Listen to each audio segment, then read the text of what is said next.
100 बात की एक बात यह कि इस जंग को रोकने में मुख्य अड़ंगा लेबनान है या इजराइल है या हिजबुल्लाह है या एक बड़ी वजह पाकिस्तान है। आप कहोगे पाकिस्तान कैसे? पाकिस्तान तो जंग रोकने के लिए मध्यस्थ बना हुआ है ना, तो वो अड़ंगा कैसे लगा रहा है या वो अड़ंगा कैसे बना हुआ है? तो उसके लिए यह समझने की जरूरत है कि पाकिस्तान और इजराइल का इतिहास क्या है, क्योंकि युद्ध सिर्फ अमेरिका और ईरान के बीच तो है नहीं।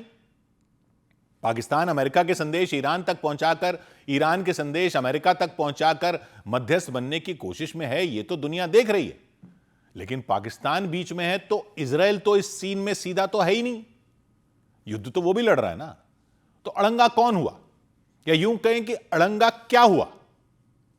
इजराइल और पाकिस्तान का रिश्ता जो है ही नहीं, बल्कि रिश्ता है तो बहुत ही कड़वा इतिहास है उसका, और पाकिस्तान उसको कड़वा रखना भी चाहता है, क्योंकि उसके पास उस रिश्ते को कड़वा रखने के अलावा कोई ऑप्शन नहीं है। यह समझना जरूरी है। पूरी दुनिया में दो देश अपने आप नहीं बने, अपने आप इतिहास के बदलावों के साथ वजूद में नहीं आए। पूरी दुनिया में दो ही देश ऐसे हैं जो अलग से जमीन अलॉट करके एक तरह से एक धर्म के नाम पर बनाए गए।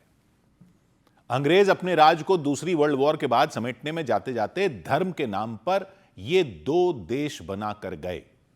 अरब में यहूदियों को अलग देश देने के नाम पर नक्शे पर इजराइल बना दिया, भारत में मुसलमानों को अलग देश देने के नाम पर पाकिस्तान बनाकर गए। तो धर्म के नाम पर पूरी दुनिया में सिर्फ ये दो देश बने थे।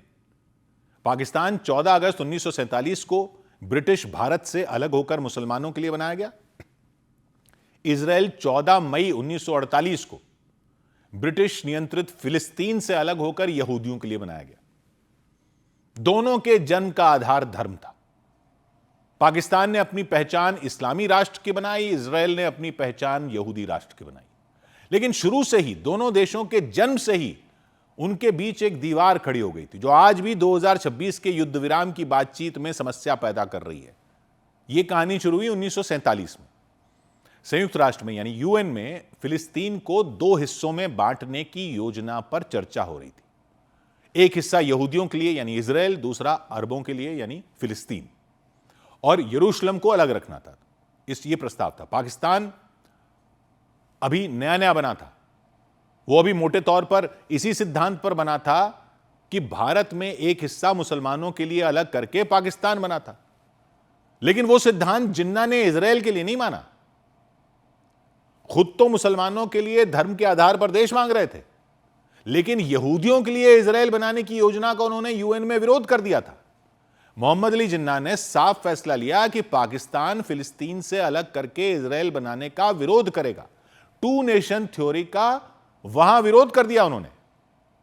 पाकिस्तान के विदेश मंत्री होते थे सर जफरुल्लाह खान। उन्होंने यूएन में भाषण दिया कि पश्चिमी ताकतें फिलिस्तीन के दिल में खंजर घोंप रही हैं, देश को ऐसे नहीं बांटा जाना चाहिए।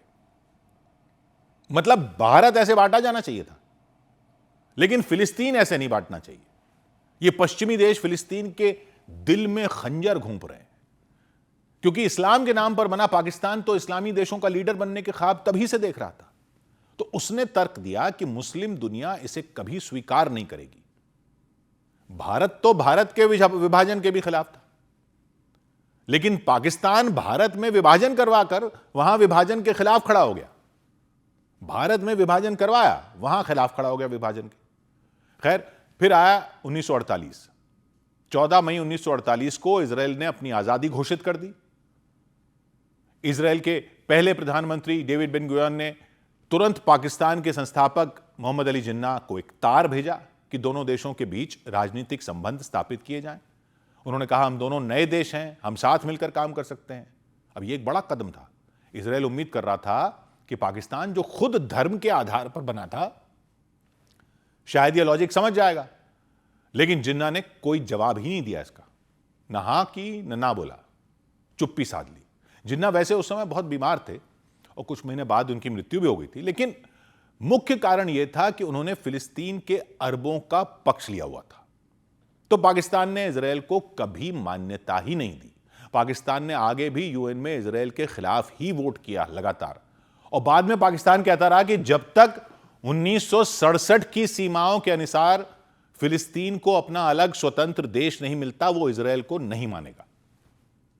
1967 की सीमा के अनुसार का मतलब क्या हुआ कि यहूदियों का अलग इलाका इजराइल और अरबों का अलग इलाका फिलिस्तीन, यानी टू स्टेट थ्योरी।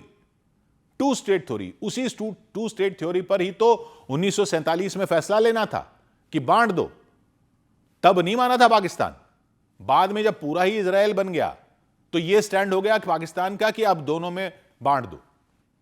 खैर यह स्टैंड बहुत देशों का था, अकेले पाकिस्तान का नहीं था। लेकिन पाकिस्तान की बात इसलिए अलग हो जाती है क्योंकि वो तो खुद ही इसी आधार पर बना हुआ देश था ना। वो भी तो धर्म के आधार पर बना था, टू नेशन थ्योरी पर बना था। वो अपने पासपोर्ट पर लिख कर देता है कि यह पासपोर्ट पूरी दुनिया में चल सकता है लेकिन इजराइल में मान्य नहीं। मतलब 1947 में विरोध किया, जिन्ना ने उसके हाथ बढ़ाने पर जवाब तक नहीं दिया। 78 साल से कोई दूतावास नहीं एक दूसरे का, दोनों देशों में कोई राजदूत नहीं, पाकिस्तानी पासपोर्ट पर लिखा है इजराइल अमान्य। और आज ये मध्यस्थ बना है उस युद्ध में जिसमें एक पार्टी इजराइल है, क्योंकि इजराइल पाकिस्तान को न्यूट्रल कैसे मान लेगा इसमें, जब आज तक पाकिस्तान ने इस्लामी देशों का लीडर बनने के अपने आधार पर ही सारे फैसले लिए हैं, तो इजराइल कैसे नहीं मानेगा कि यह मध्यस्थ नहीं, यह तो पार्टी है युद्ध में।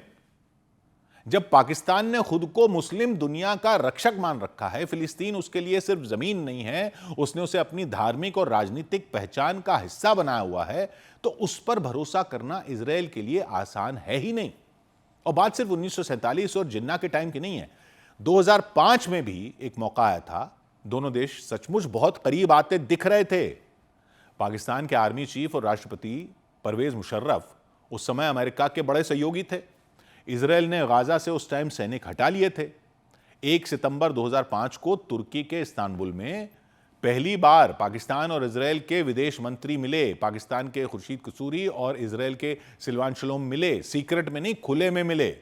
दोनों ने हाथ मिलाए। शलोम ने इसे ऐतिहासिक कहा, कसूरी ने कहा यह इजराइल के गाजा छोड़ने का तोहफा है। फिर 14 और 15 सितंबर 2005 को न्यूयॉर्क में यूएन की मीटिंग थी, वहां मुशर्रफ पहुंचे। इजराइल के प्रधानमंत्री एरियल शरोन से उन्होंने हाथ मिलाया। दिखाया तो उन्होंने ऐसे जैसे कि ये कोई प्लान की हुई मीटिंग नहीं थी, दोनों यूएन में आमने सामने पड़ गए तो हाथ मिला लिया, लेकिन हाथ मिलाया।